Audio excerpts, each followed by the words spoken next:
Muito boa noite, pessoal. Estamos ao vivo hoje com o QA Solidário aqui agora, no seu último dia, 2024 fechando com chave de ouro. Para quem não me conhece, eu sou a Marcinha, vou fazer minha autodescrição aqui agora. Eu sou uma mulher de pele clara, cabelos curtos, loiros, descoloridos. Tenho olhos castanhos, estou usando um batom escuro, unhas postiças na cor vinho. Estou usando uma camisa preta com o logo da empresa. Queria desejar uma boa noite para todo mundo que está aqui e convidar a minha amiga, parceira, companheira, Carol Payer, para poder se apresentar. Por favor, Carol Payer, boa noite. Boa noite, pessoal. Eu sou a Carol, vou estar aqui nos bastidores do evento hoje para dar um apoio para a Marcinha. Eu sou uma mulher negra de cabelo castanhos e longos, estou usando o óculos de grau e com uma camiseta vermelha, mas não se enganem que eu não gosto de ser Sharp nem de Chapolin, mas eu aceito presente, então estou usando. E vamos aí para mais um dia de evento, vai ser maravilhoso. Muito obrigada, Carol. Queria também apresentar aqui a Natasha, que está fazendo a nossa transcrição em Libras. Então, fechando esse evento totalmente salvaguardado com o pessoal aqui que faz essa tradução em Libras. Muito obrigada pela presença de vocês hoje. É muito especial ter vocês aqui. E isso não seria possível se não fossem os nossos patrocinadores. Então, vou passar agora, antes da gente iniciar, trazer o nosso convidado de honra, meu amigo, meu parceiro, uma palavrinha aqui de um dos nossos patrocinadores. Estão preparados? Então, vou passar o vídeo aqui para vocês. E aí, você quer mergulhar em tecnologia? Na nossa plataforma, você vai encontrar especialistas e líderes nas diversas escolas. Na escola de Data Science, de Inteligência Artificial, na de Back-end, na de Front-end. É aqui que você vai criar, que você vai aprender e você vai realmente enxergar a necessidade de conhecer muitas disciplinas. É o que a gente fala hoje em dia do profissional em T. A gente faz parte de um ecossistema que também tem a FIAP, um centro universitário de excelência. Junto com a FIAP, a gente consegue trazer ainda mais para você o mercado de trabalho, o que cientistas, pesquisadores estão trazendo. Então navegue pelo site, conheça os depoimentos dos alunos e alunas que fazem tecnologia no Brasil e fora. Vem estudar com a gente! E é isso, então venham estudar com a Alura, nosso patrocinador aqui. Carol, algum recado antes da gente começar?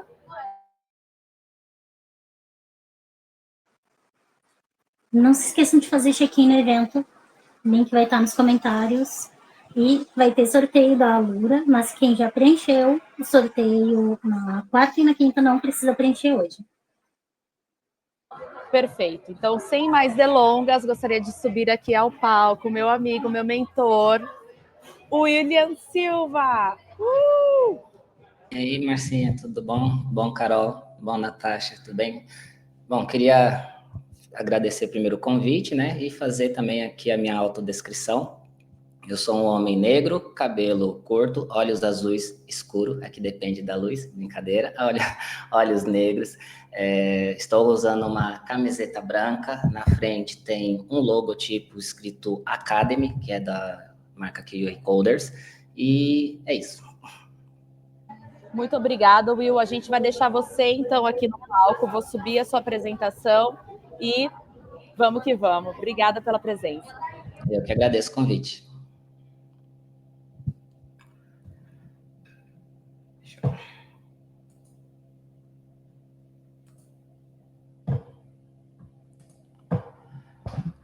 Bom, vamos lá. Para quem não me conhece, né, ainda aí da comunidade, meu nome é William, eu sou o CEO do QA Coders e fundador do Academy, né, o QA Coders Academy, que é um ambiente de formação para profissionais. Então, eu sou criador de conteúdos, sou palestrante também, sou participante ativo aí das comunidades de QA, estou há mais de 20 anos aí atuando na área de TI, sendo 7 deles focado aí especificamente em qualidade de software. No QA Coders eu atuo como especialista em qualidade de software, arquiteto de soluções e focado, né, em estratégia de negócio, comercial ofertas, criação de chapters de QA e soluções para automação, então tudo que tange automação de testes, né, e aí nós estamos falando desde desenvolvimento até DevOps, e formação de times de alta performance, que é o core business, né, do Ambiente Academy. E aí também trabalho bastante aí com treinamento e capacitação, que é o nosso programa de formação, o TQA, que a gente abre aí a cada 3 meses aí uma turma para formação. Bom, só fazendo uma breve apresentação sobre o QA Coders, né? A gente está aí no mercado e nas comunidades, nos principais eventos. Esse ano a gente deu uma freada nos eventos, porque a gente teve uma mudança de estratégia ali por conta da consultoria, mas nós estamos aí em todos os eventos, como TDC, Foral Test, entre outros que a gente participa. Estamos ali como referências. Estamos aí nos principais players, né, de mídia social. E somos 2 marcas, né, só para diferenciar aqui para a comunidade ficar sabendo, né, e para ela conhecer um pouco ali do que é o QA Coders e o que é a Academy. Então, o QA Coders é uma consultoria especializada em qualidade de software e o Academy, ele é um ambiente de formação de profissionais. Então, nós temos a consultoria que vende serviços e temos o Academy, que é onde nós formamos aí os profissionais do mercado, né? Que é o evento que a gente abre a cada ciclo aí de tempo para formação. Então, hoje nós iremos abordar aqui o conteúdo falando sobre a IA, sobre inteligência artificial. Eu fiz uma apresentação aqui, ela é uma apresentação breve, eu quero focar um pouquinho mais em mostrar funcionando, porque a gente vai falar um pouquinho sobre IA, acho que isso é importante, ter o conteúdo, porém, eu acho que é o foco, né, até da nossa instituição, do QA Coders, que é sempre fazer ali o hands-on, né? Nós falamos que a gente trabalha em cima do conceito do syllabus, né? Que é o K1 quando eu conheço, então eu conheço sobre um tema específico, o K2 é quando eu sei explicar aquele tema, e o K3 é quando eu sei fazer, né? Quando eu consigo executar. Então, o nosso foco dentro da nossa instituição é sempre o K3, é claro, nunca desprezando ali o K1 e o K2, né? Porque não existe boa prática sem boa teoria. Então, por isso que eu vou trazer a apresentação para a gente abordar um pouquinho aqui sobre o que é, né, qual a importância ali, sobre o papel da IA, mas também eu vou trazer 2 exemplos aqui práticos, vou tentar fazer 2 exemplos práticos para que a gente tenha essa visão de como a IA, ela reflete no dia a dia e como ela pode ajudar, né, o processo de desenvolvimento e testes de software. Então, vamos lá, né? Por que IA em testes? Que aí eu trouxe dois tópicos aqui para abordar, né? Primeiro, a complexidade crescente, né, de sistemas modernos são complexos e exigem testes abrangentes. Então, hoje, e aí falando como QA Coders Consultoria, que é uma empresa que está dentro das empresas ali, aplicando conceitos de qualidade, criando estruturas de automação, estruturas de DevOps e até de desenvolvimento, né? Então, o que a gente observa muito no mercado de trabalho é a complexidade crescente de entregas e de desenvolvimentos. Então, nós temos muitos ambientes legados, por exemplo, né, que são ambientes que geralmente não têm documentação, ambientes que geralmente depende de heróis ali para poder resolver um problema específico, porque só aquela pessoa que participou ou que estava no projeto conhece. Então, essa complexidade crescente, ela torna aí a IA cada vez mais necessária, né? Até pelo aprendizado, né, da IA generativa, acho que ela traz isso de uma forma mais ágil para o processo de desenvolvimento. E aí, quando a gente fala de ágil, nós estamos falando de entregas mais rápidas, mas sem perder qualidade. E aí a gente não está falando de fazer correndo, né? É que a IA, ela consegue antecipar ali alguns processos, né? Então, nós temos aí as metodologias, né? Então, a gente tem a IA aplicado às metodologias e DevOps, que demandam, né, entregas mais rápidas e de alta qualidade. Então, a gente consegue trazer a IA dentro tanto do processo de desenvolvimento, processos de negócio, processos de teste. Eu vou tentar trazer 2 exemplos aqui, um para negócio e um para automação, que eu acho que é o mais legal ali dentro do processo, né? Até porque eu gosto mais de código, né? Eu gosto mais dessa parte tecnológica, então eu trouxe um exercício prático aqui para vocês visualizarem. Então, quais são os benefícios da IA em testes de software? Primeiro é eficiência, porque ela tem a redução de tempo, né, de execução de testes e análise de dados.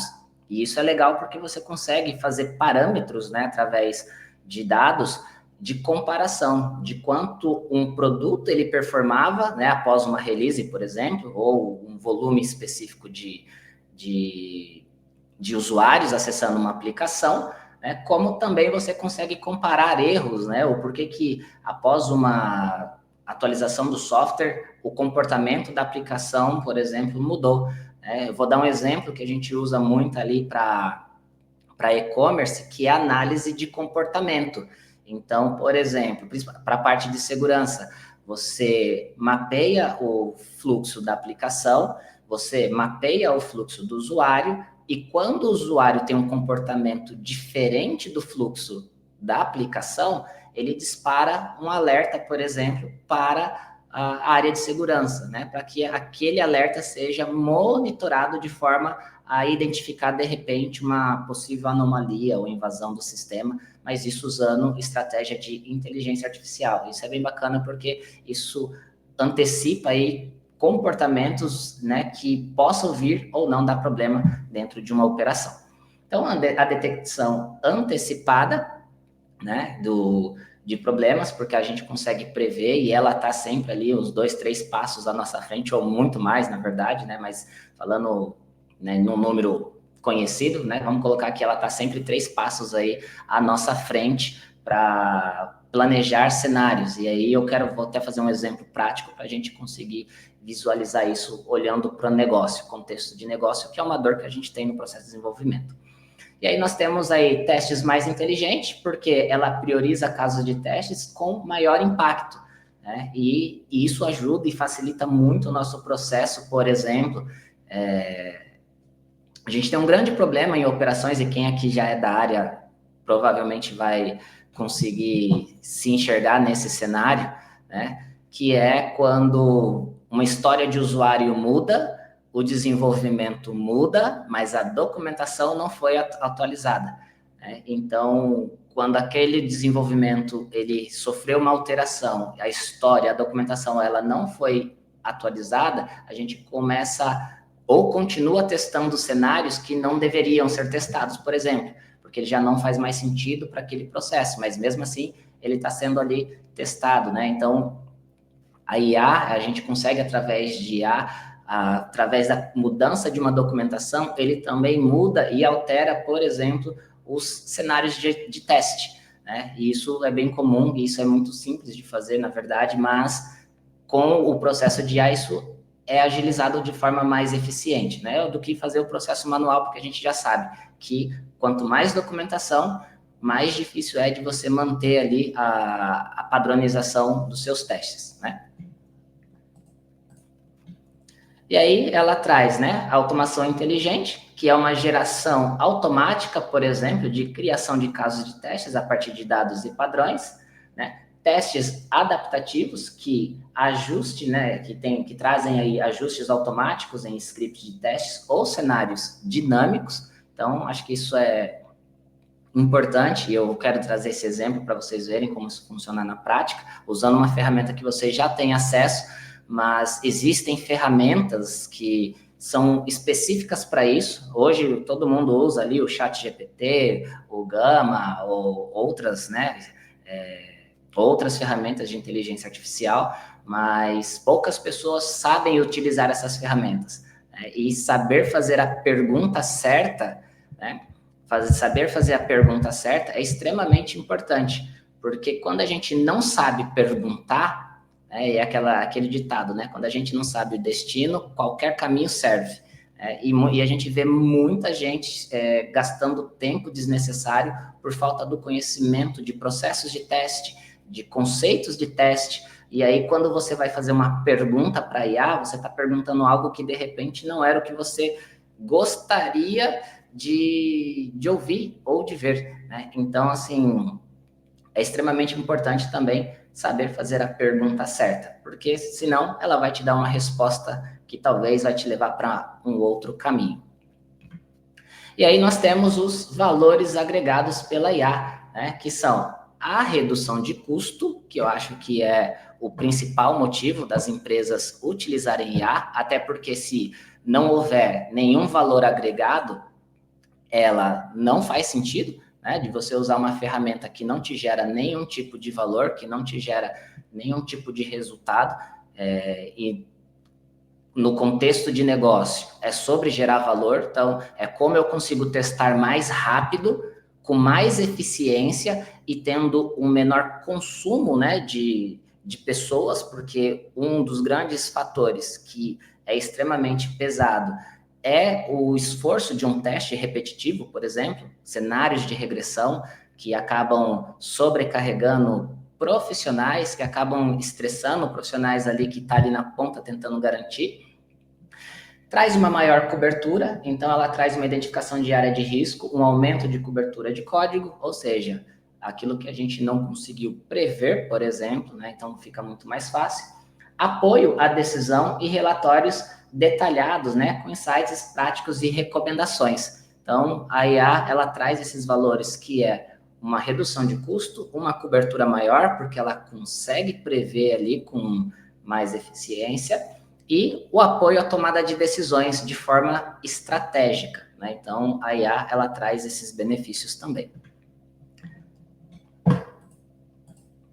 E aí, uma visão ali simplificada, né, do que eu quero trazer hoje aqui para vocês, dentro dessa apresentação. Então, são duas coisas. Eu quero mostrar um exemplo utilizando a IA para construção de cenários, e eu quero também usar aqui um exemplo prático, né, de automação, aonde nós vamos aplicar o conceito da autocura, né? Eu acho que provavelmente muitas pessoas já ouviram falar sobre a autocura, né, da automação, mas na prática provavelmente poucas pessoas já viram isso acontecendo. E como no nosso contexto aqui a gente sempre trabalha, né, o K3, que é saber fazer, então eu trouxe um exemplo prático para vocês visualizarem isso ocorrendo, né? O que seria uma autocura na automação. Então, o que a gente vai abordar aqui? Né? Olhando aqui a resiliência e a manutenção simplificada. Então, nós temos aí uma estabilidade em CI/CD, que é, né, a entrega contínua e a integração contínua desses testes. Nós temos aí um cenário de manutenção mais reduzida. Nós temos também o scripts mais... eles são fragmentados ali de forma que eles são corrigidos automaticamente pela IA. E aí, por fim, nós temos a autocura, né? Que é a autocorreção. Mas o que seria essa autocura, né? O que seria essa autocorreção? Vou pegar um cenário mais comum, que foi o cenário que eu preparei aqui para a apresentação. Imagina que você faz um mapeamento ali dos elementos de uma aplicação, seja ela app ou seja ela mobile. Então, você tem ali um web ou mobile, né? Você tem ali o mapeamento do elemento. Uma das coisas que a gente sofre muito é justamente essa identificação dos elementos. Por quê? Muitas das vezes, nós não temos ali, por exemplo, um ID único, nós não temos um elemento para mapear aquela aplicação que é fixo, e aí quando você mapeia, e aí sofre um deploy, aquele elemento é alterado. Aí, quando você vai rodar a sua automação, que você já tinha mapeado aquele elemento anteriormente, a automação, ela quebra. Porque o elemento sofreu uma alteração, porque a classe dele é dinâmica, né? Ou o dev foi lá e trocou o mapeamento daquele elemento. e aí aquele teste ele para um build, porque o elemento ele simplesmente foi alterado. E aí você tem que ir lá fazer uma correção do seu script e rodar a automação novamente. E aí você tem que fazer o seu deploy de novo e começar todo o processo de novo. E aí, se você tem um pipeline, por exemplo, que roda em 30 minutos e aquele teste falhou e você tem que corrigir e mandar o pipeline rodar novamente, você vai gastar mais 30 minutos para rodar o pipeline novamente. E isso faz com que você perca tempo.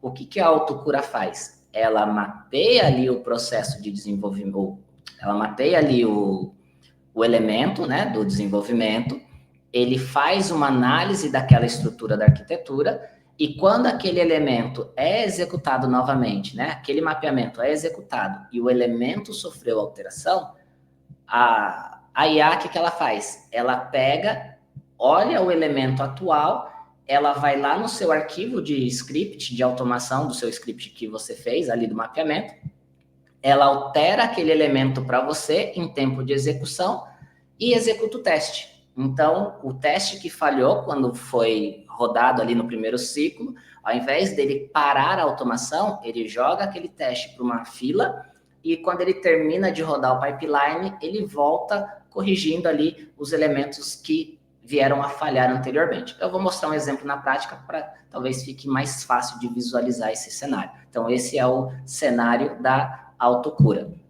né? E aí ele pode ser aplicado de várias formas dentro de um projeto. Além da autocura, tem outros, né, N cenários aí para serem aplicados, mas eu trouxe esse aqui para que a gente consiga apresentar. E aí, nesse contexto aqui, nós estamos usando a OpenAI, né, para fazer esses testes, e o que ele traz aqui para a gente? Quais são as possibilidades que ela traz? A geração automática, então é possível gerar casos de testes baseado em descrições ou bugs, escritas de script, ou seja, automatiza ali a criação de scripts complexos para Selenium ou Robot Framework. Eu coloquei aqui o Robot Framework porque é a stack que nós vamos apresentar hoje, é a linguagem, né, de programação que a gente vai apresentar aqui. Ela traz análise, né, e diagnósticos, ou seja, ela interpreta logs e sugere ali soluções. Então, algum exemplo, por exemplo, que pode ser aplicado são chatbots, que acabam te respondendo, né? Até o chat GPT ali, onde você faz perguntas e eles transcrevem isso para você. Então, eu dei aqui vou até voltar à apresentação. Deixa eu voltar aqui a apresentação. Cadê? Nós falamos aqui sobre a geração de casos de testes e scripts, né? O que ela possibilita fazer. Então, um exemplo, talvez alguns já conheçam, outros não, mas eu vou usar aqui dessa forma, porque eu acho que é mais fácil da gente apresentar e conseguir, por exemplo, usar uma ferramenta que está acessível para todo mundo, para quem não conhece, tá? Talvez o que eu vou mostrar aqui para alguns já é conhecido, provavelmente alguns já fazem uso dessa forma, mas eu vou usar aqui o ChatGPT, por exemplo, para ilustrar esse exemplo de como ela ajuda a gente a otimizar o trabalho. E aí é o impacto, né, que a IA ela traz dentro do seu processo. Então, por exemplo, nesse contexto aqui, e aí se vocês, para quem estiver aí no chat ou que estiver assistindo, quiser mandar suas perguntas, por favor, façam as perguntas que a gente vai respondendo aqui, tá? Até porque vai ser bem breve aqui, então vai sobrar um tempinho aí para vocês poderem perguntar. Então, vamos lá. Nesse contexto aqui, vamos pensar assim, a gente tem um grande problema com a documentação. Nós temos, principalmente para a área de negócio. E aí é uma das dores que nós temos, por exemplo, entre o desenvolvimento e a área de negócio. Entre o desenvolvimento e o teste. Porque às vezes o que o PO especificou ali, de repente não está tão entendível para que seja construído o software. E aí, quando você termina aquele desenvolvimento, o comportamento não era esperado, né? Ou ficou faltando ali uma visão ali de cenários mais de contextos mais elaborados, que não foi planejado, né? E o maior ofensor dentro da área de qualidade é justamente o retrabalho, porque o retrabalho é o que custa mais caro dentro de um processo de desenvolvimento. O refazer custa muito caro. E quando a gente olha para o mercado, falando, né, sobre gerar valor, 90% aí das empresas começam a fazer layoff quando o investimento que ela planejou já ultrapassou ali o que foi, né, estipulado, e ela não consegue ver onde esse dinheiro está indo embora. E isso geralmente acontece com o retrabalho, porque custa muito caro corrigir um bug, né? O custo de uma correção, ela equivale a 50% até 80% do custo de um desenvolvimento. Exemplo, se uma empresa investe R$1 milhão para desenvolver um software, e esse software é feito correções constantes, esse 1 milhão, ele passa a ser a 1.500.000 no mínimo, só com correções. Agora, imagine num processo sem gerenciamento, né? Ele chega a ser a 80% do investimento. Então, por isso que muitas das vezes a área de QA é a primeira a ser afetada quando há os layoffs, né? Então, assim, começa a se fazer redução de custo, né, para poder manter a operação. Então, é muito importante a gente ter estratégias para minimizar esses riscos, e esse é o papel da área de qualidade, né? Garantir a qualidade. Qualidade, ela é preventiva. Então, esse é o nosso papel como área de qualidade. Então, vou dar um exemplo aqui usando o ChatGPT. Vale lembrar que existem ferramentas específicas para isso, que não é o caso eu falar aqui agora, mas a gente usa algumas ferramentas em projetos que é só para isso, que faz isso de maneira mais eficiente do que o próprio ChatGPT. Mas é claro que essas ferramentas usam ali também as APIs do ChatGPT também, mas são ferramentas próprias para isso. Mas eu vou dar um exemplo aqui. Imagina que eu quero construir uma história de usuário para desenvolver um software. Então, eu quero construir uma história de usuário para que seja feita um software. Então, eu como PO vou chegar aqui numa reunião e vou falar assim, olha, eu quero que seja construído... Primeiro eu vou passar o parâmetro para ele, né, para o chat, para ele entender o que eu quero que ele faça, que isso é muito importante, direcionamento. Então, você tem que saber o que você vai pedir para ele saber o que ele vai te retornar. Então, primeiro eu vou dar a instrução para ele, né, que é o que a gente vai trazer o aprendizado para ele, né, o que ele quer, o que eu quero que ele faça. Então, eu quero que seja escrita uma história de usuário,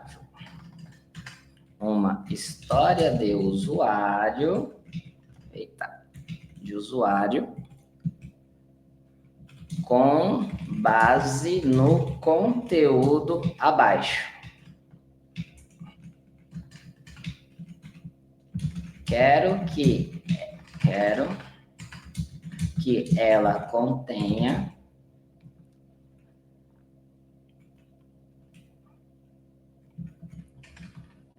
critérios de aceite, regras de negócio e cenários de testes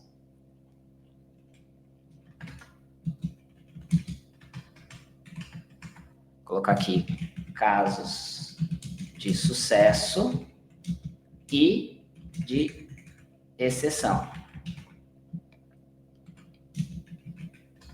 Então, primeiro eu dei a instrução do que eu quero que ela faça, né? Agora eu vou passar a história de usuário para ela, né, para o chat poder desenvolver para a gente. Eu sei que o que eu estou mostrando aqui, a princípio, ele parece ser, mas isso é muito fácil, é muito simples, né? Mas quando a gente está na operação, que a gente está ali dentro das operações, a gente não vê isso acontecendo com frequência, apesar de ser um recurso disponível, apesar de ser um recurso que está acessível às pessoas, mas a gente não vê isso acontecendo em projetos, né? Aqui muita gente provavelmente usa, porém, qual a diferença aqui? A gente está usando o ChatGPT, mas com ferramentas, a gente tem ferramentas hoje já em operações que a gente utiliza, integradas com, por exemplo, com Azure DevOps, com Jira, que já faz essa correção dentro da própria ferramenta. Aqui eu estou usando o chat só por questão, né, de ter um terminal aqui para a gente poder dar o exemplo da importância, né, e o como ela nos ajuda a prever coisas e ela facilita ali o processo, né? Então, vamos lá. Então, agora eu vou passar a funcionalidade que eu quero. Quero que seja desenvolvido uma funcionalidade de, deixa eu ver, de cadastro de solicitação de reembolso, por exemplo. Vou pensar aqui numa feature de solicitação de reembolso, uma funcionalidade de solicitação de reembolso.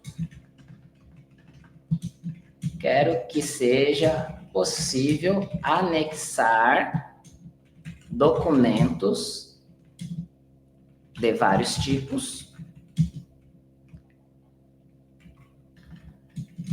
Quero que seja possível fazer a solicitação, a solicitação até 10 dias depois da despesa gerada pelo colaborador, apenas colaboradores com cadastro no sistema podem fazer a solicitação.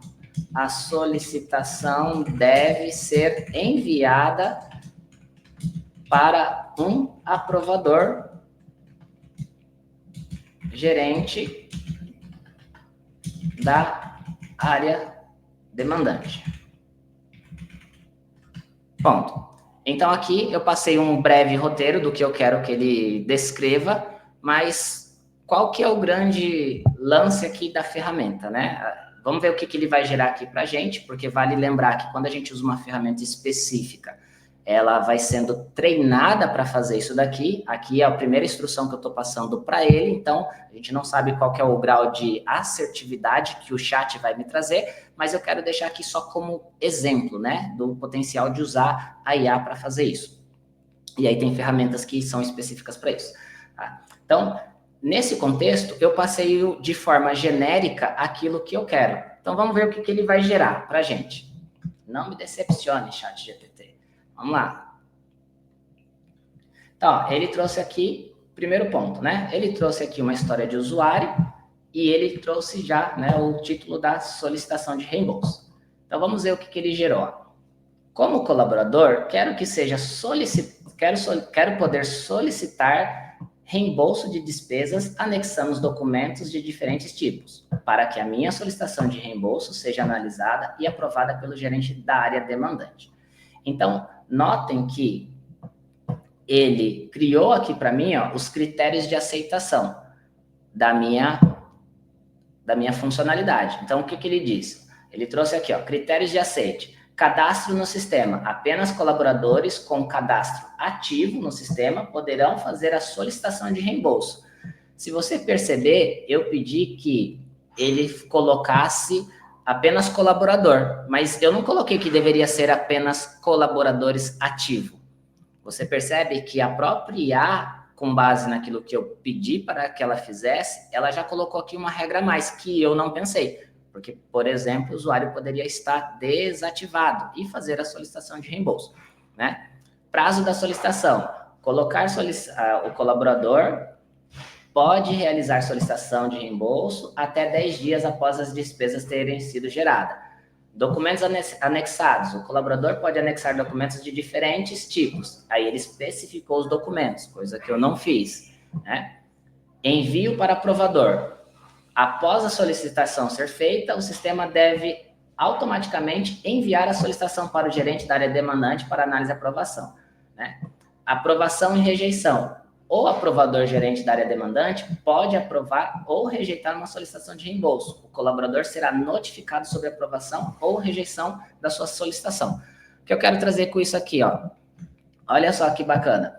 Eu não coloquei essas regras, mas ele foi lá e colocou para mim com base no que eu pedi. E isso é importante, porque ele acaba trazendo para você uma visão de coisas que você não pensou. E que isso lá na frente poderia ser o quê? Um ofensor para sua entrega, porque são coisas que até simples de se pensar ali, mas vamos pensar aqui no dia a dia, né? Na correria, o time está lá na sala e não conseguiu visualizar, por exemplo, então ele consegue, a partir da ferramenta, né, ter essa segurança maior. Isso aqui foi só os critérios de aceitação. Vamos para as regras. Olha só, limitação de prazo para solicitação. O colaborador tem até 10 dias para, após gerar as despesas, o colaborador tem até 10 dias após gerar a despesa para realizar a solicitação de reembolso. O sistema deve impedir a solicitação após esse prazo. Eu não coloquei essa regra, mas a ferramenta foi lá e colocou para mim, né? Tipos de documentos permitidos, né? Aprovação da gestão. Olha só o que ele fez aqui, ó. A solicitação de reembolso serão encaminhadas automaticamente ao gerente da área demandante. O gerente pode aprovar ou rejeitar e o colaborador será notificado, né, da sua solicitação, aprovação ou rejeição. Aí ele colocou aqui notificações, que eu não coloquei. Eu não, em momento algum, eu falei para a IA que teria que ter uma notificação, mas a ferramenta já foi lá e colocou. Isso aqui eu estou usando o ChatGPT sem estar logado, sem usar nenhum recurso, e ele fez isso. Imagina se você tiver com uma ferramenta, o próprio chat, por exemplo, pago, que traz ali muito mais recursos, ou você usar uma ferramenta específica, né? O quanto que isso otimiza. Aqui a gente ainda está falando no contexto de negócio. Vamos ver para o contexto de teste, ó. Ele já gerou para mim os casos de teste, né? Então aqui, ó, ele já gerou os casos de teste. Então, por exemplo, solicitação dentro do prazo do documento. Então, ele já criou aqui para mim, ó, o primeiro cenário. Aprovação de solicitação de reembolso, gerou o segundo. Rejeição da solicitação de reembolso, ou seja, o colaborador solicitou um reembolso dentro do prazo e com documentos válidos, e o gerente da área demandante rejeita a solicitação. Então, ele fez os cenários aqui para mim, ó, e já planejando, com documentos inválidos, colaborador sem cadastro no sistema, e aí ele ainda descreveu aqui para mim, ó, um fluxo de qual seria esse teste. Então, ele ainda fez o fluxo aqui do teste, né? Então, o quanto um profissional conseguiria, né, fazer tudo isso e no tempo que a gente fez aqui, né? A gente fez aqui eu estou falando aqui há mais ou menos 25 minutos, mais ou menos, e conseguimos criar uma história de usuário, conseguimos fazer cenários de teste, ele pensou em cenários que eu não pensei, né? Mas isso aqui também não tira o papel do humano. Tá? O papel do humano, ele não é descartado porque isso precisa ser validado, né? Então, mas é importante que nós, como pessoas ali, operadores, né, da inteligência artificial, consiga fazer essa validação. Então, quando a gente fala assim, a IA, ela vai tirar o papel do humano, eu acredito que ela não tira o papel do humano, porque ela precisa ser programada. Mas o humano que aprender a controlar a IA é um profissional que vai ter grande destaque no mercado de trabalho, porque ele consegue otimizar o seu tempo, e tempo é o bem mais precioso, né, que nós temos. Ou seja, e para a empresa, tempo é dinheiro. Então, se você é um profissional que consegue fazer mais rápido, com mais eficiência e sem perder a qualidade, então você está na frente, né, da maioria dos profissionais. Então, essa é uma forma de fazer, né? Olhando aqui para o contexto de negócio.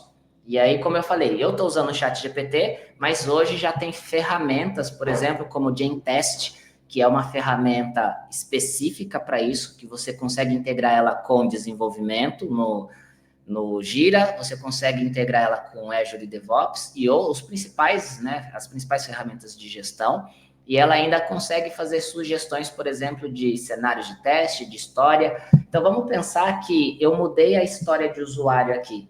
Ele vai mudar o contexto, e ele vai mudar os testes, e ele vai remover testes que não façam mais sentido, né? Então, ela também traz esse contexto para você otimizar e não gastar tempo testando coisas que você não precisa, tá? Então, esse é um exemplo, utilizando aí a IA no contexto de negócio, e aí eu quero trazer aqui a IA num contexto, né, de teste, que é justamente a gente falar de automação, porque a gente fala muito, né, sobre... Eu não sei se tiver pergunta, se tiver alguma pergunta aí no chat, se quiserem mandar, fiquem à vontade, tá? Que eu vou mudar o tópico aqui. Deixa eu só ver aqui. Deixa eu só fechar a apresentação. Então, vamos lá. Eu trouxe um exemplo, né, da IA aplicado num contexto de negócio. Agora, eu quero trazer a IA aplicado num contexto de teste de software, tá? E aí, até falando um pouquinho do trabalho que a gente faz aqui dentro do QA Coders, né? Esse aqui é um projeto que a gente está implementando já lá dentro, né, do nosso programa de formação. A gente traz esses conteúdos para lá, então a inteligência artificial é uma caixinha que está entrando agora, até porque a gente forma os nossos profissionais e nós contratamos os nossos profissionais também. O QA Coders, atualmente, ele já colocou mais de 500 profissionais no mercado de trabalho. Só o QA Coder já contratou mais de 60 alunos, a marca QA Coder já contratou mais de 60 alunos nessa jornada, né? E nós, além dos nossos parceiros que também contratam ali, então a gente faz um trabalho bem bacana no processo de formação. Então, a IA é uma das coisas que a gente está trazendo para dentro do nosso ambiente de desenvolvimento. A gente tem uma formação ali de especialistas que a gente está trabalhando ali desenvolvimento de código e soluções de alta complexidade. Então, é bem bacana o trabalho que a gente faz lá. Então, quem quiser conhecer depois, não perca a live de inscrição, no dia 18. Então, vamos lá. Trazendo a automação a IA para dentro do projeto de automação, então, eu estou usando aqui, ó, tem um framework que nós construímos em Robot. Dentro desse framework, como qualquer outro, nós temos aqui um cenário. Então, eu vou pegar aqui. Ele está bem simples, né? Mas qual que é o contexto aqui que eu quero trazer para vocês, tá? Eu tenho dois cenários. Um, que é o de sucesso, que é o cenário caminho feliz, e outro que é para simular o cenário de erro. Esse segundo cenário, ele vai simular, por exemplo, quando o elemento de uma aplicação for alterado. Como eu não vou ter como fazer isso em produção aqui, né? Eu teria que fazer o build aqui em produção e pelo tempo não daria, eu teria que fazer um deploy aqui em produção para alterar o código. O que nós fizemos aqui, ó? Eu tenho um elemento que é o elemento correto, e no segundo teste, ele vai clicar no elemento incorreto, do mesmo cenário.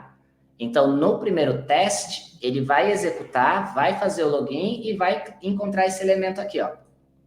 No segundo teste, quando a gente olha lá para o contexto do teste, para onde ele está indo, ele vai clicar nesse segundo botão. E aí, o que ele vai fazer? Ele vai executar o teste a primeira vez, vocês vão ver ele executando.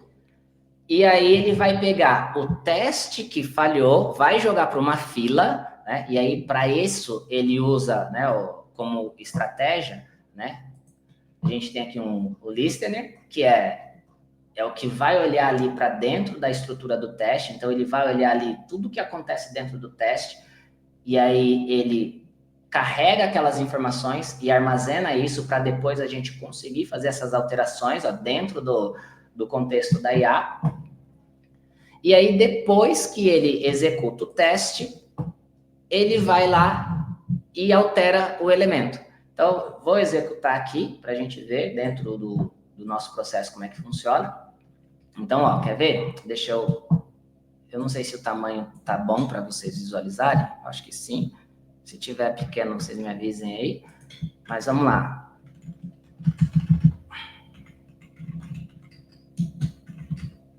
Então, ó, nós vamos executar o cenário e aí ele vai executar o primeiro teste. Ele vai abrir, tá abrindo aqui, ó. Tô usando ali um ambiente da Server Dash.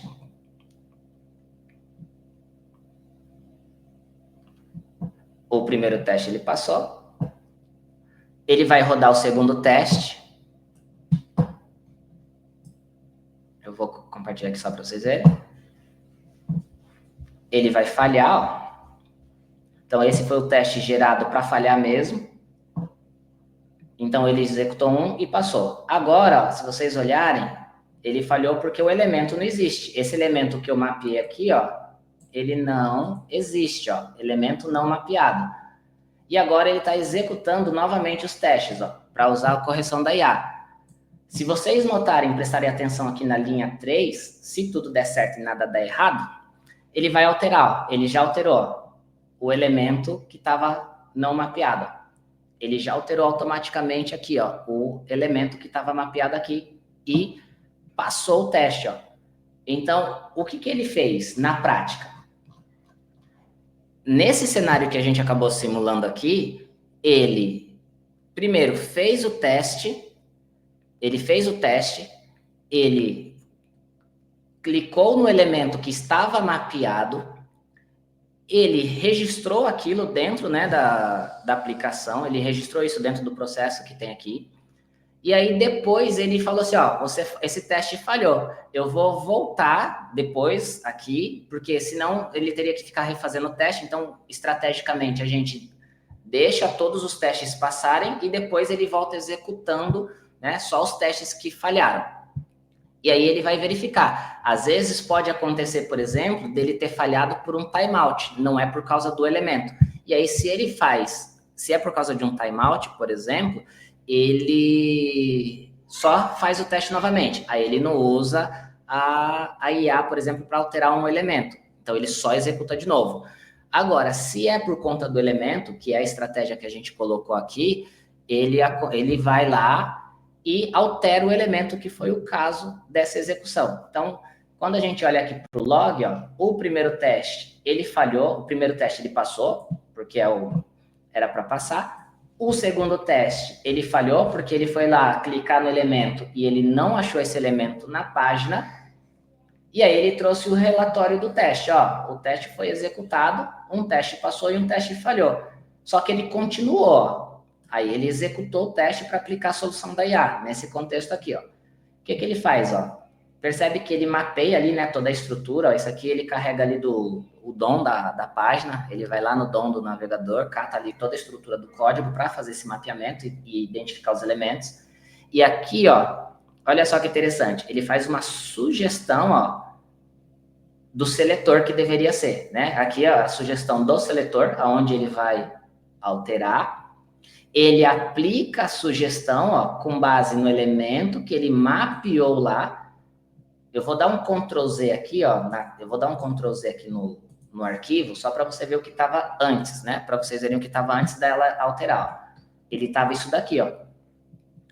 Ele foi lá, fez análise do documento com base no mapeamento que ele faz. Ele olha ali o elemento, o arquivo onde está o elemento mapeado. E ele ele aplica essa sugestão, então ele vai lá no documento, altera o teste, ó, ele alterou o arquivo, o seletor foi atualizado, ó, para isso daqui, o arquivo, né, ele vai dando as mensagens, né, para a gente identificar o que aconteceu, aí ele constrói ali, ó, né, a keyword para poder fazer o clique e ele faz o teste, executa o teste novamente, ó, e aí ele executou. Aí, quando a gente olha aqui para o report, né, que ele gera, você vai ver que ele executou no segundo teste, ó, que ele executou, esse foi o segundo teste que ele fez. É um teste simples, né, mas ele vai lá, captura, né, o print da página, executa o teste e finaliza e passa. Então, qual é o ganho disso? Né? Eu vou até executar de novo aqui, ó, para vocês verem. O elemento já está alterado novamente. Eu vou executar de novo, só para vocês visualizarem.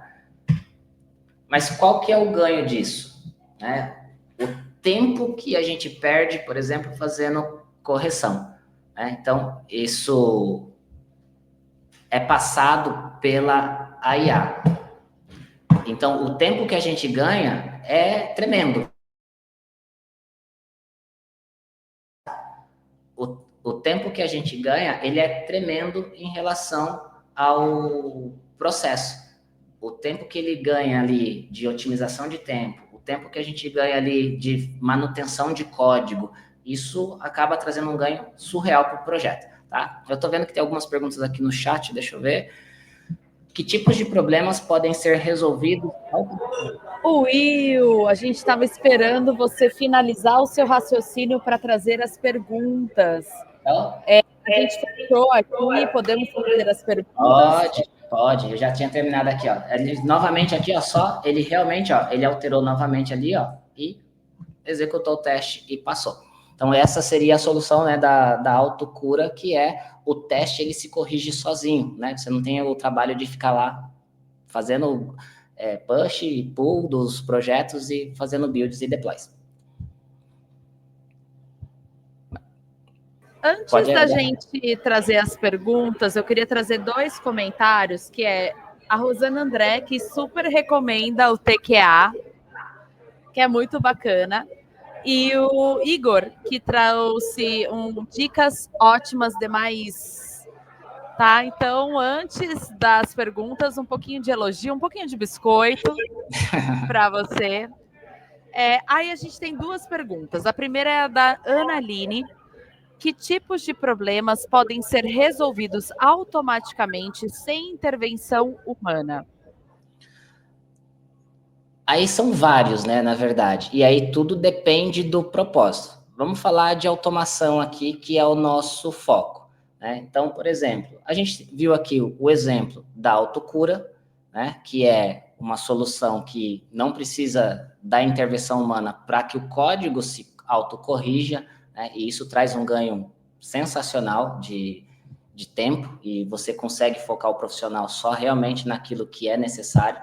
Nós temos aí soluções, por exemplo, de análise de relatórios, por exemplo, que é você conseguir fazer comparações de performance de resultados, e isso a IA ela consegue fazer também, trazendo previsibilidade, né, até para você mudar ou não a estratégia de um desenvolvimento. Você consegue trazer aí, por exemplo, numa das outras ferramentas que a gente tem, que é o GenTest, você consegue fazer sugestões durante a escrita do código, por exemplo, tanto para cenários de teste quanto para testes unitários, por exemplo. Você consegue fazer ali sugestões para elaboração de testes unitários, né? E no futuro vai ser possível até escrever esses testes com a IA, né? Em alguns casos já acontece, mas falando da ferramenta ali, né, em específico. Então, assim, tem N soluções que pode ser aplicada. Tudo vai depender do contexto para que você quer. Por exemplo, chatbot, né? As conversas estão cada vez mais inteligentes dentro do chatbot. Tem gente até se apaixonando aí pelo chat, né? Por Sim. inteligências artificiais de tão evoluído que estava. Até outro dia, eu fazendo uma pergunta para o chat, a gente testando a inteligência artificial, ela falou, o chat me respondeu assim, nossa, eu fiquei até emocionada. Aí eu falei, poxa, a IA ficou emocionada. Eu né? amo uma pessoa emocionada, eu acho que é super válido também. Pós-pandemia ainda. E aí a gente tem mais uma segunda, que é uma segunda/terceira pergunta, que é do Tiago, que fala assim, William, 2 perguntas. Essa alteração que concebe o processo da autocura e como funciona o versionamento do código para análise e alterações realizadas pela IA. Tá, então vamos lá. Então são 2 contextos diferentes, né? Existe o contexto da execução do meu teste, né? Porque existe o código que está lá no repositório, né? Que é o que está lá e o que foi versionado a princípio no momento que eu fiz o build. E existe o meu código em execução. Então, o que acontece ali? Quando a gente está executando a automação, eu não sei se vocês viram ali, ó, ele carrega, né, aqui, ó, ele carrega um histórico, ó, ele olha para o código que está entregue ali no momento, né? E aí existe também as permissões, né? As integrações ali do seu repositório com também o seu pipeline. Então, tem todo um contexto. Mas vamos olhar aqui para o modo mais prático. Então, essa interação que ele faz aqui, ele faz uma interação em tempo de execução, porque ele vai lá, carrega o DOM da página, que é o mesmo recurso que o navegador faz para compilar o JavaScript ali na frente, ele passa essa informação para dentro de um outro recurso, que é onde ele vai fazer ali aquela análise, que é o listener, que vai ficar comparando ali aqueles resultados, né, que vai processar aquilo depois, e aí sim ele vai fazer essa alteração, né? Então, quem concebe, né, essa alteração do código? E aí tem que existir, né, essa permissão. Aqui eu estou rodando na minha máquina, claro, né? Então, na minha máquina funciona, né? Aquele velho ditado, na minha máquina funciona, mas isso dentro do pipeline também não seria diferente, porque aí existe toda uma integração do seu pipeline com os agentes da IA, com o seu código, com o repositório e também com a sua aplicação. Então, por exemplo, se eu estivesse executando um teste na nuvem, usando uma device farm, por exemplo, né, o meu código teria acesso à device farm, mas para que eu consiga fazer essa alteração, eu teria que ter acesso a fazer essa modificação também, tá? Mas isso aí é quem permite, são as permissões ali de repositório, tá? Tranquilo. A última pergunta, antes de nos despedirmos, é: Will, muito massa, parabéns. Aqui o Wallace, também nosso parceiro aqui das comunidades. Vai ser compartilhado esse repositório? Esse específico aqui, eu não tenho ele, né, no repositório, tá? Mas eu coloco aí à disposição para criar um outro projeto, é porque esse aqui ele não está público, né? Esse aqui eu não consigo disponibilizar, mas a gente vai disponibilizar até por conta da comunidade, tá? Isso é um conteúdo que a gente está trazendo para a comunidade, mas eu prometo que até o final de semana que vem a gente disponibiliza um link para a comunidade aí, trazendo algumas coisas de IA para vocês, tá bom? Então fica aqui o compromisso do Will. Will, meu parceiro, meu amigo, querido, muito obrigada pela sua presença, mesmo, de verdade. Deixa eu fechar aqui a sua tela. Gostaria, palavras finais antes de nos despedirmos? Bom, eu queria agradecer pelo convite, né? É sempre um prazer estar aqui com vocês. E queria deixar só um recado que dia 18 agora, vai ter a live de inscrição para a turma do TQA T14, né? Que começa em janeiro. Diferente do T13, a gente vai trazer uma nova versão, a gente atualizou todo o conteúdo da plataforma EAD, a gente atualizou a didática, atualizou também o processo, né? E tem outros eventos que vai acontecer que a gente vai falar na live, que é a escola, que é a Coders, que a gente está trazendo também para a comunidade. Então, tem bastante coisa acontecendo. E vale lembrar que o nosso programa de formação é 100% gratuito. Então, muito obrigado, Marcinha. Obrigado, Andrei, aí. Espero que eu tenha falado devagar, tá? Para você conseguir traduzir aí. Tentei, viu? Eu tentei. Maravilhoso. Will, muito obrigada. Mais uma vez, aqui, ó, o sinal de obrigado. Valeu. Vou me despedir de você por enquanto, mas depois a gente conversa, hein? Estamos aqui. Valeu, obrigado. Valeu. Bom, pessoal, antes de chamar a nossa próxima palestrante e também, né, nesse meio tempo, trocar o nosso intérprete, eu vou trazer mais uma palavra dos nossos patrocinadores. Deixa eu puxar aqui, que é o Instituto Joga Junto. Valeu! O Instituto Joga Junto é uma ONG que gera recursos para incluir pessoas em situação de vulnerabilidade no mercado de trabalho tech por meio de programas educacionais. Você pode conhecer mais através do site jogajuntoinstituto.org. E é isso, pessoal. Agora eu vou trazer a Natasha, primeiramente. Natasha, boa noite. E agora apresentar para vocês a Michele Barreto, nossa palestrante deste momento. Boa noite, Michele. Pode fazer sua autodescrição, por favor? Boa noite, claro. Eu sou uma mulher parda, de cabelos negros, longos, ondulados. Estou trajando uma camisa preta com a gola amarela. Não dá para ver na câmera, mas eu garanto que ela tem a logo do Instituto Joga Junto. Uso óculos e estou de batom vermelho. E usando um colarzinho muito fofo. Mi, vou compartilhar então aqui a sua tela. Muito obrigada pela presença. E o palco é seu. Muito obrigada. Bom, primeiro eu gostaria de agradecer, né, a honra de estar aqui entre esses palestrantes, né? O William acabou de dar para vocês uma aula, eu estava aprendendo horrores, por mim ele continuaria falando, mas tudo bem, o evento tem tempo e a gente vai dividir. Mas, por favor, né, façam o QR Code eles também, tá? Eu sou Michele Barreto, agora, sério, falando, entrando no tema da minha palestra e me apresentando um pouquinho para vocês. Eu sou Michele Barreto, eu sou analista de qualidade, eu moro em Belém do Pará e eu sou educadora técnica na trilha de QA do Instituto Joga Junto e também sou a responsável técnica do curso da trilha. Então, vocês vão estudar conosco, né? Vocês que tiverem interesse em fazer a trilha de QA conosco, vão ser meus alunos. Hoje, eu trouxe um tema que é muito recorrente na cabeça dos nossos alunos. A gente lida principalmente com pessoas em situação de vulnerabilidade, é o nosso público-alvo, e em sua maioria eles não têm muito contato com a tecnologia. Então, eu trouxe uma pergunta que permeia, né, a carreira do QA por um tempo, assim, tudo bem, o QA testa, mas ele só testa? Foi uma coisa que eu também me perguntei enquanto eu estava ali descobrindo o caminho da qualidade, né?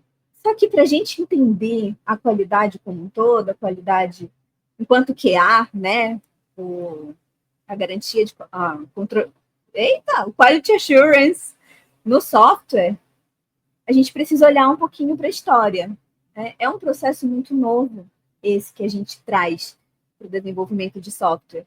Antes, ali no século XIX, né, na metade do século XIX, mais ou menos, a gente começa a dar os primeiros passos em qualidade com o Taylorismo e pensando em construir com eficiência. Avançando um pouco mais, já entrando ali no século XX, a gente tem a Segunda Guerra e o controle, e o conceito de controle de qualidade vai surgindo. Depois, ali nos anos 60, o conceito de controle de qualidade se estabelece. Então, as coisas realmente vão sendo produzidas para durar. Já nos anos 80, ou seja, um movimento bem recente, historicamente até, a gente finalmente tem a IBM trazendo os testes e o controle de qualidade de fato aplicado ao software. Porque até aqui, até os anos 60, mais ou menos, a qualidade é um conceito que permeia outros campos, outros lugares, outros produtos. É com o movimento da IBM que a gente tem a qualidade de software ali colocado em voga de verdade pela primeira vez. Então, tem o desenvolvedor voltado para teste, tem aquela figura da pessoa que testa.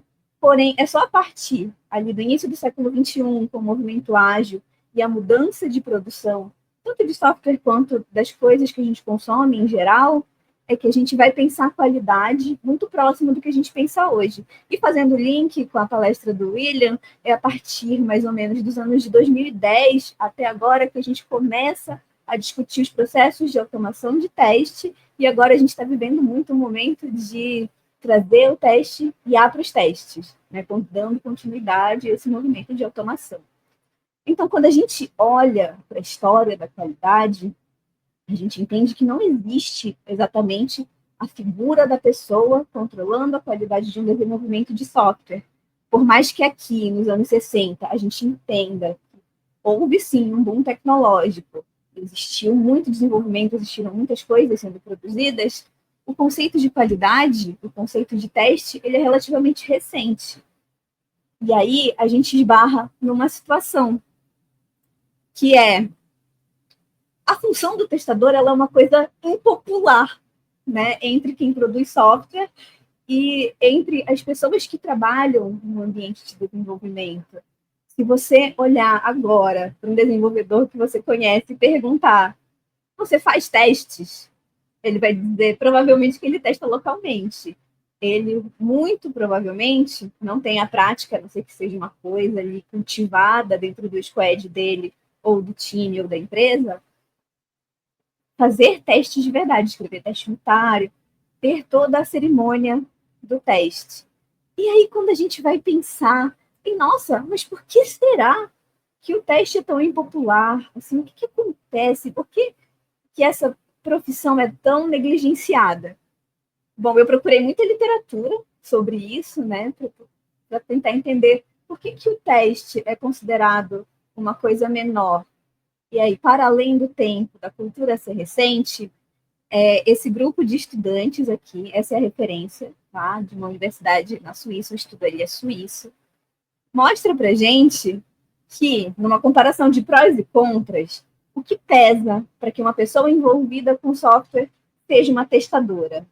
Bom, o tester tem mais interação, né? 36% dizem que o maior pró de trabalhar com teste é que ele tem mais interação com o resto do time que qualquer outro membro. Ou seja, a pessoa envolvida no processo de testar está sempre articulando. E é uma coisa que a gente, que trabalha com qualidade, que trabalha com teste, vive, né? Se eu for fazer um teste agora, chega para mim a história, eu leio o que está dentro da história, olho para o sistema e a história não conversam, eu vou procurar vários membros da equipe para tentar entender o que tem que ser validado ali, o que deve ser testado. Então, a gente consegue, né, tirar das nossas experiências do dia a dia a veracidade dessas estatísticas. 29% dizem que a particularidade das tasks faz o tester focar em detalhes. Então, enquanto a pessoa focada no desenvolvimento deixa passar muita coisa, o tester está ali analisando minuciosamente cada pedacinho do código, cada componente. Muitas vezes é a pessoa que volta, revisa a história, vê se a lógica faz sentido. E 19% dizem que o conhecimento total do escopo do projeto, a modularização e as estratégias de integração entre tudo isso são dos maiores prós de você estar envolvido no projeto. Afinal de contas, quando você está testando, para você entender se aqueles outputs que você está tendo são realmente o que você quer, você precisa conhecer todo o escopo do projeto. Então, essas pessoas aqui consideram que conhecer o escopo do projeto é um pró. E até aí, eu estou concordando com o estudo, imagino que vocês, outros QAs, também estejam concordando comigo, dizendo, é isso aí. E o que pode ter de ruim? Bom, o estudo vai mostrar para a gente o que as pessoas apontam como ruim. 46% da amostragem desse estudo aponta para a gente que outras funções são mais aceitas entre engenheiros de software. E aí a gente sabe que é verdade. Né? A gente tem essas piadinhas no nosso dia a dia de debater com o dev se é bug ou se é feature. A gente tem as piadinhas de dizer que é só teste, ele não coda de verdade, ele não faz nada dentro do time. E a gente sabe que, no fundo, muitas vezes as pessoas realmente acreditam nisso. Então, esse é considerado um dos maiores contras, né? O desabono da pessoa enquanto tester, porque ela não desenvolve, ela apenas escreve testes, ela apenas testa. 41% da amostragem diz que outros membros do time ficam irritados com os apontamentos do tester em relação ao próprio trabalho.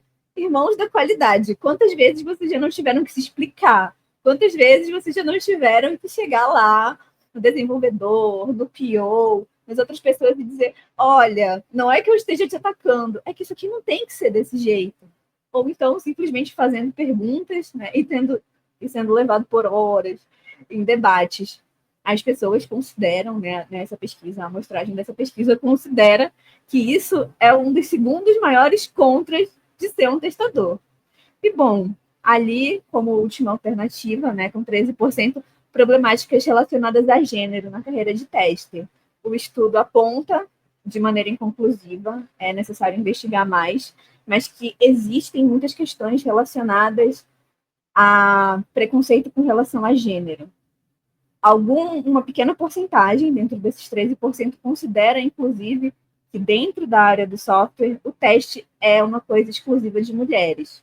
E aí os motivos vão variar. Eu recomendo que, se vocês se interessaram pelo tema, vocês leiam o estudo. Ele é bem rico para a gente entender do porquê que a nossa profissão de tester, ela costuma ser assim, tão mal vista. Mal vista, né? Não vamos também ser maus com isso. Mas, bom, prós e contras. E aí eu comecei a pensar, Nossa, mas é só isso? Eu não faço só isso. Quando eu olho para a função do QA, quando eu olho para o papel do QA, tudo bem, eu passo por todos esses aspectos, prós e contras, mas eu sinto que existe mais. Talvez o QA e o tester eles não façam a mesma coisa. Testar pode estar dentro do escopo do que o QA faz. Mas nós, QAs, não somos exclusivamente testers. A gente não está envolvido no processo da qualidade. A cultura da qualidade, ela não é apenas o teste pelo teste. Então, qual é a diferença? Aqui, eu não sei se vocês estão conseguindo ler, eu trouxe uma tabela desse artigo que está referenciado aqui embaixo, que mostra para a gente o seguinte. Eu vou traduzir, me perdoem por estar em inglês. É que o propósito do QA é estabelecer padrões de qualidade e prevenir dificuldades, enquanto o papel do tester é detectar e corrigir problemas de qualidade. E aí os conceitos e posições do time já começam a divergir, né? O foco, qual que é o foco do QA? É o processo de desenvolvimento como um todo. A gente quer que esse software ele esteja amarradinho. A gente quer que o conceito que o nosso cliente pensou, o conceito que foi apresentado pelo PO, chegue sem muitos problemas para o usuário final. Enquanto o tester, ele vai testar vários pequenos detalhes do produto, incluindo integração, performance e usabilidade, num contexto mais técnico, né? Não tanto visando o negócio, ele ainda vai ter ali uma visão de negócio muito forte, porque ele precisa testar os outputs, mas ele vai focar mais na parte técnica, enquanto o QA precisa olhar o todo, tanto um pouco do técnico quanto um pouco do negócio. Para quem, né? Bom, o QA vai trabalhar para todo mundo envolvido no processo de software, para o pessoal do negócio e para os stakeholders externos. A gente vai garantir que essa pessoa... Acabei de ler o chat, é isso mesmo, Tadeu? A gente vai garantir que todo mundo envolvido no processo esteja satisfeito com a qualidade do produto. Enquanto o tester, ele vai trabalhar ali para atender as necessidades do QA e dos desenvolvedores. Ou seja, é uma pessoa mais focada no código e nos outputs do produto, como do software, enquanto software ele mesmo. Do tipo, este componente faz o que ele precisa fazer, os dados estão passando com integridade, o tester vai observar isso com mais cuidado que o QA, que vai estar olhando a visão do negócio e dos stakeholders. Quando? Bom, o QA ele atua em todo o processo, né? Teoricamente, né, gente? Desde a concepção até a entrega para o stakeholder. Tanto é que, dependendo da sua empresa, muitas vezes, quem conduz o teste de homologação com o cliente, com o stakeholder, é o QA. Não é um tester, é alguém encarregado da qualidade. E o tester, ele atua em pontos em que ele precisa passar para o desenvolvimento e prevenir erros, prevenir bugs, até mesmo durante a etapa de teste. Se você estiver trabalhando dentro de um processo em que a gente tem uma sprint específica para teste, o tester ele vai agir aí também, porque o teste de código, se a gente está falando de um tester que atua ali numa abordagem mais de caixa branca, né, vai estar escrito desde o início. E fazendo o quê? Bom, o QA ele está fazendo tudo, né? Ele está atuando no melhoramento, né, do processo de desenvolvimento, padronização e diretrizes da criação do produto, enfim, da utilização do produto.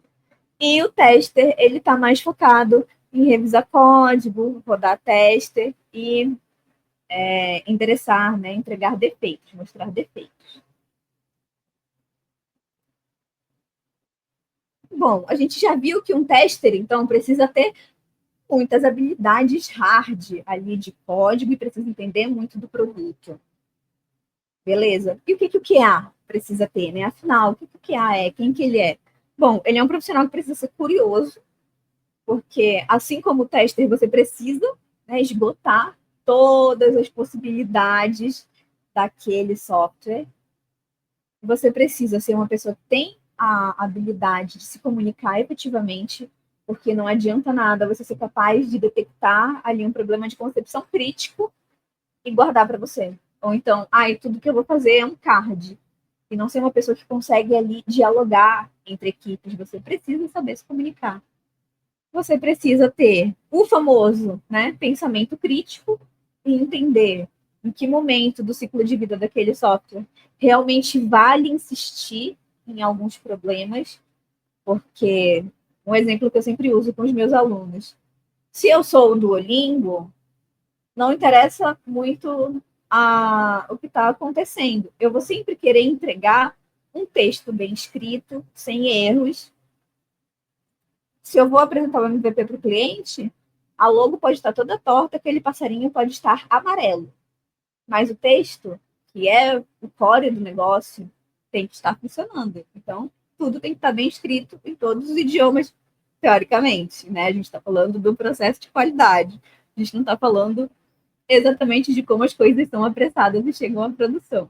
Então, o QA, ele precisa ter essa sagacidade de dizer o que é quando e pensar criticamente.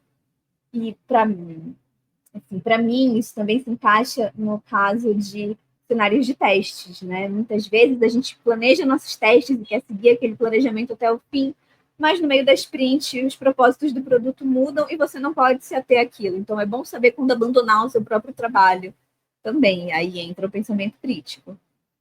A aprendizagem contínua, né? Todos os palestrantes que vieram aqui essa semana mostraram para a gente que a aprendizagem contínua é uma coisa muito importante.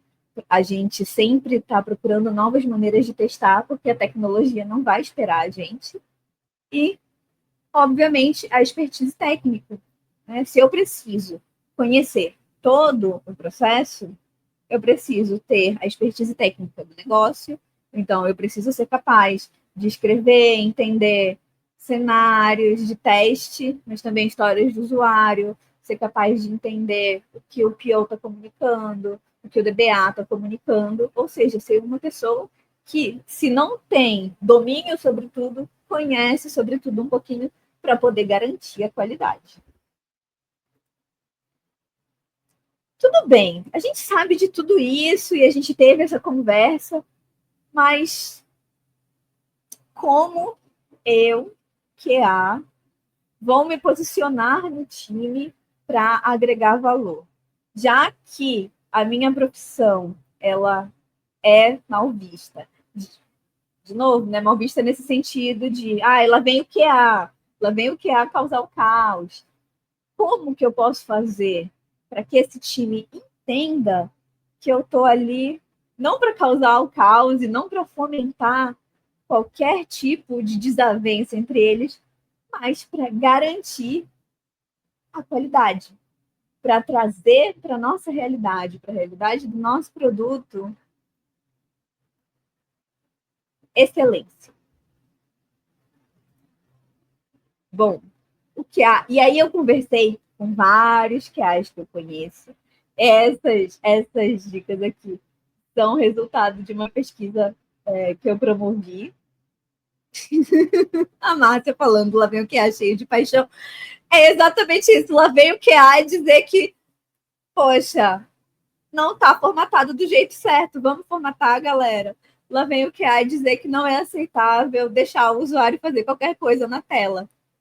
Então, é isso. A gente tem que primeiro começar intermediando situações, de acordo com vozes da cabeça de outros QAs.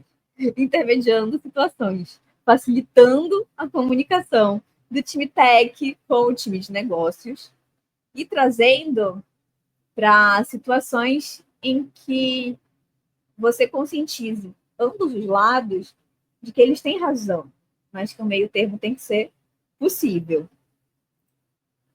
Se posicionando na negociação de impasses que são relativos ao produto. Você não pode deixar os times se atropelarem.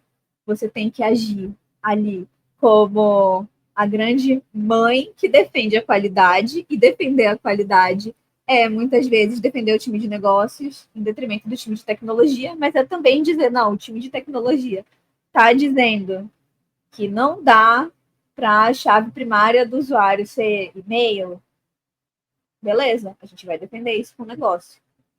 Então, saber ser a pessoa que escuta todos os lados.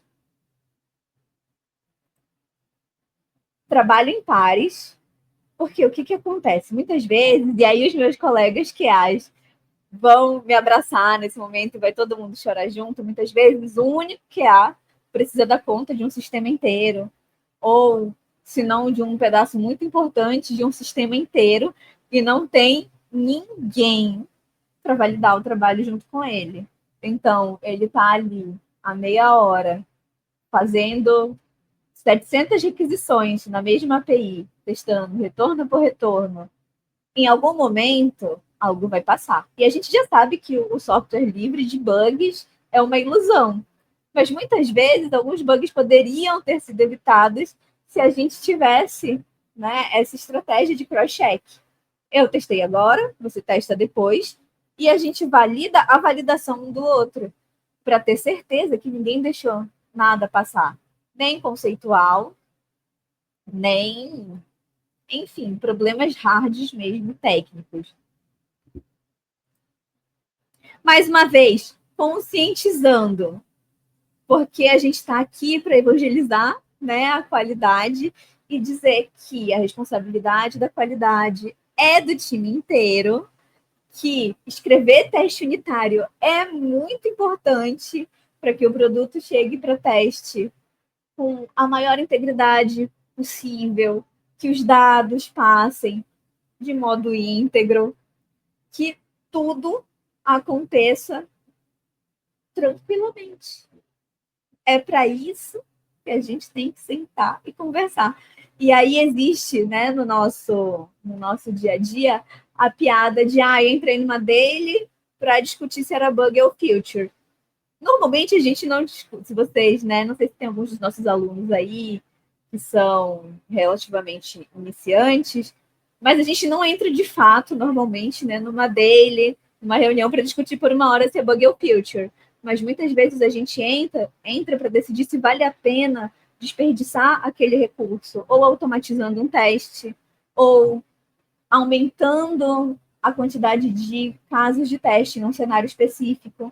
A gente debate tudo isso porque eu estou aqui brincando, né, falando da nossa profissão, mas tudo que a gente testa e deixa passar gera um custo, gera um retrabalho, seja captar o dinheiro mesmo, literalmente, do tipo, fiz um teste de carga no endpoint errado, seja energia, seja custo social, pessoas, relações, tudo que a qualidade deixa cair ali um pouquinho, pode vir a gerar um retrabalho. Então, essas reuniões que a gente brinca, que são de horas para decidir se é bug ou feature, costumam ser processos, grandes debates sobre a conscientização, né? Trazer, construir a cultura da qualidade junto com toda a equipe de desenvolvimento. Existe essa rixa que há desenvolvedor, mas a grande verdade é que os desenvolvedores precisam ser nossos aliados para que a gente convença as pessoas do produto que vale a pena investir tempo, investir recurso em teste. Sejam eles testes unitários, sejam eles testes manuais ou automatizados, testar é importante. E bom, meus irmãos, se nada disso funcionar, a gente tem aqui o nosso querido princípio de Myers. A gente vai tirar, sim, a estatística do bolso, a gente vai tirar a matemática do bolso e dizer o seguinte: o custo para corrigir um defeito costuma ser 10 vezes maior toda vez que o processo avança.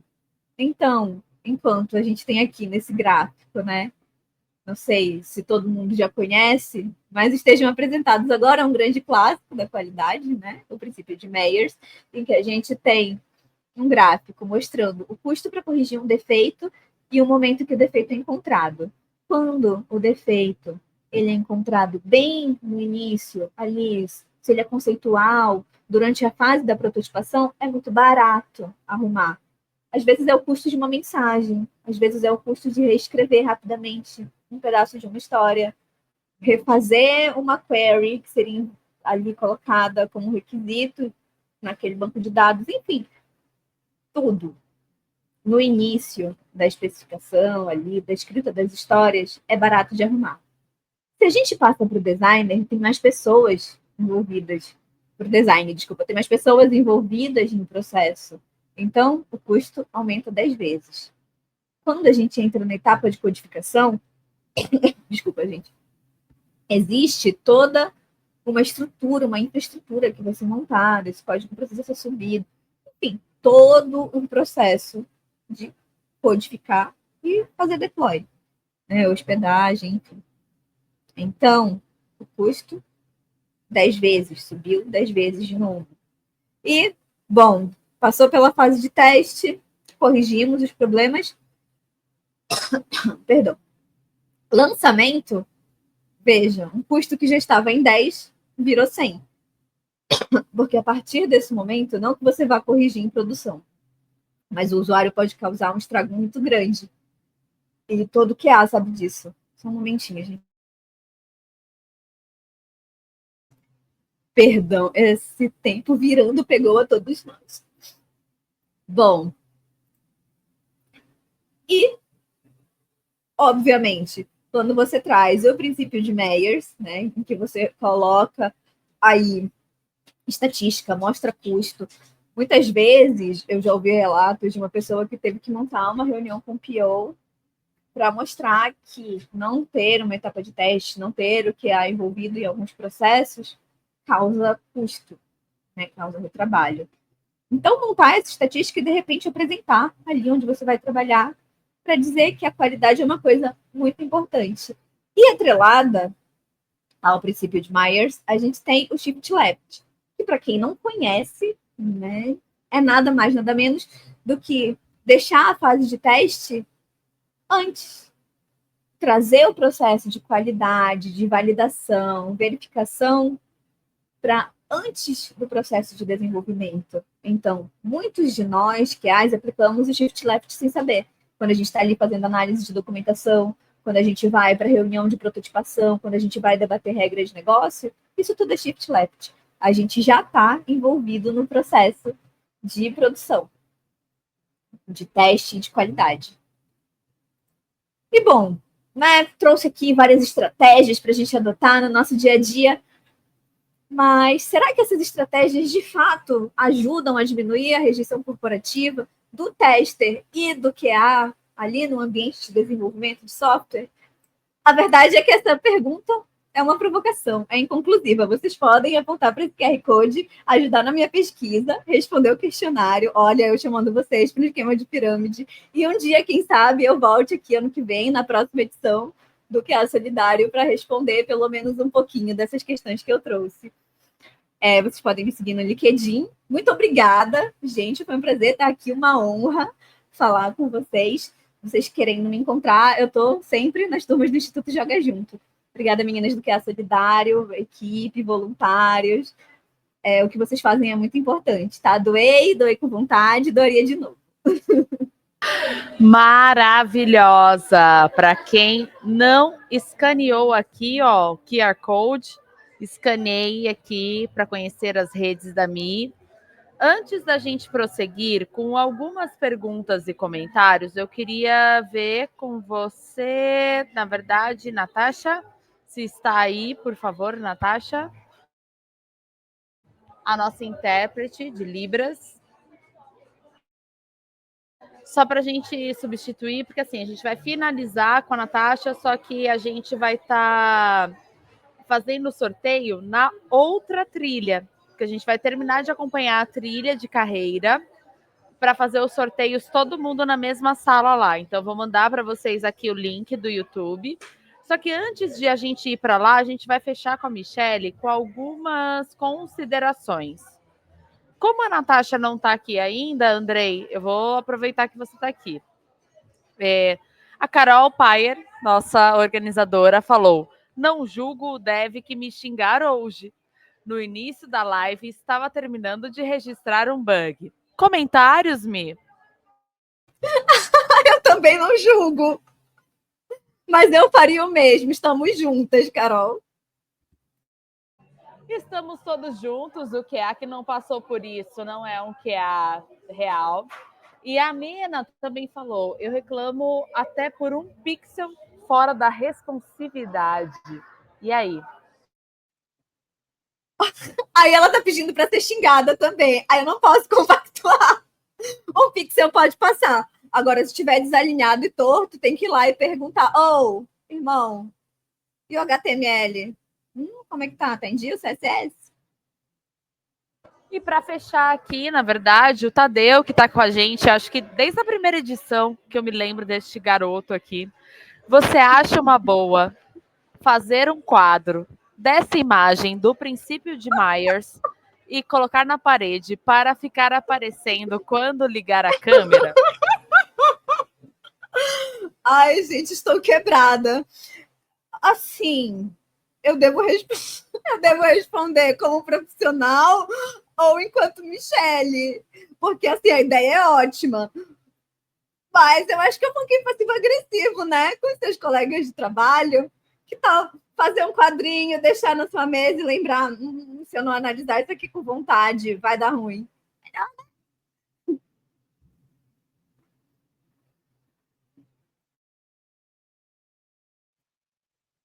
Estava colocando Natasha aqui para a gente finalizar. O pessoal falando que você arrasou. Muitos Ai, que me dera, gente. Michele, me dê mais dicas de como implementar a cultura de qualidade dentro de um time. Parabéns pela apresentação. Olha, se o diálogo não funcionar, se a conscientização não funcionar, você sempre pode apelar para a violência, né? Então, por favor, uma tijolada, algo leve, não, brincadeira. Gente, falando sério, a cultura da qualidade, ela é um pensamento construído. Se você for um time pequeno de QA, se você for a única QA, vai ser sempre voto vencido. Então, você tem que ter a resiliência de todo dia ficar dizendo: vamos escrever um teste, e se a gente testar por aqui, e se a gente não subir direto para a produção, se a gente criar um ambiente de teste, essas coisas que de verdade parecem piada, mas que fazem a diferença no dia a dia. Incentive a sua equipe sempre, sempre, sempre a ter as melhores práticas. A gente sabe que no mercado nem sempre é possível, os prazos são curtos, a gente acaba sim reduzido a testers ao invés de QAs, mas o importante é não desistir. Um dia a empresa vai entender que a relação de custo é mais importante do que a entrega. Se não entender também, né, você sempre pode procurar novas oportunidades. Tem empresas muito engajadas na cultura de qualidade. Com certeza. E eu acho que assim, o mercado de tecnologia está aquecido, né? O pessoal comentou aqui, ó, fora da documentação é bug. Amém, irmã! É Meu isso voto mesmo. é colocar isso como banner no cabeçalho dos relatórios de bug. Acontece. Eu tô com ele. Há quem não faria um quadro. Ó, um quadro eu não faria, mas uma camiseta, quem sabe? Ó, que tal vender na próxima edição do QA Solidário? Exato, uma ludinha. Exatamente, acho que é interessante, hein? Trouxemos emojis de risos. E também, para fechar aqui, nós trouxemos o link da trilha de carreira, que é onde a gente vai fazer o nosso sorteio final. Então, você que está aí assistindo a gente, Michele, considerações finais antes da gente encerrar? Ai, gente, eu só sei dizer que eu tô muito boba, assim, eu acompanho alguns dos palestrantes que já vieram aqui, as meninas que palestraram, a Dani que palestrou aqui, nem lembro qual foi o dia, mas assim, gente, é um prazer estar aqui, tô boba, muito obrigada por terem aceitado a minha palestra, para me deixar falar, e por favor, venham ao Instituto Joga Junto, a gente faz de coração, entendeu? A gente quer mais QAs no mercado, e estamos aguardando todos vocês. Obrigada, Márcia. Obrigada, Carol. Obrigada, meninas do coletivo.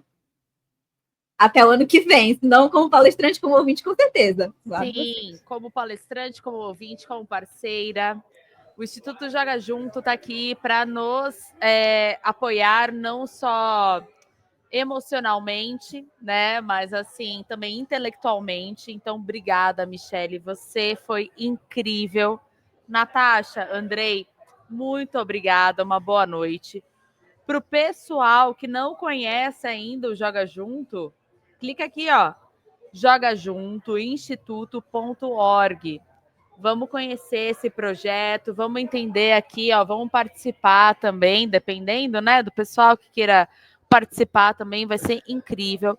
Os nossos sorteios agora, no final do evento, vão ser na trilha de carreira. Eu coloquei o link aqui nos nossos comentários. Michele, muito obrigada mais uma vez, uma boa noite. Nós vamos fechar a transmissão aqui e nós vamos migrar para a trilha de carreira. Então, se vocês puderem migrar com a gente, eu estou indo lá para dar um apoio para o Marcos, para a gente fechar com os sorteios com todo mundo que está participando. Michele, você participou aqui da palestra. Eu acho que se eu fosse você, eu faria o meu check-in. Vou fazer a última vez aqui o check-in antes da gente fechar. Cadê? Meu favorito. Aqui, ó. Faça o check-in aqui, coloque seus dados para participar de alguns sorteios que, assim, não tivemos os outros dias. Hoje vai ser mais inédito. Se eu fosse você, eu participaria desses sorteios agora. Então, faça o seu cadastro aqui. Mi, um beijo. Indo fazer check-in agora. Beijo, obrigada, linda. Boa noite, Sucesso Natasha, Andrei, um beijo. Pessoal, vamos para a trilha, então, de carreira. Valeu? Obrigada. Encerrando a transmissão aqui. Boa noite, pessoal.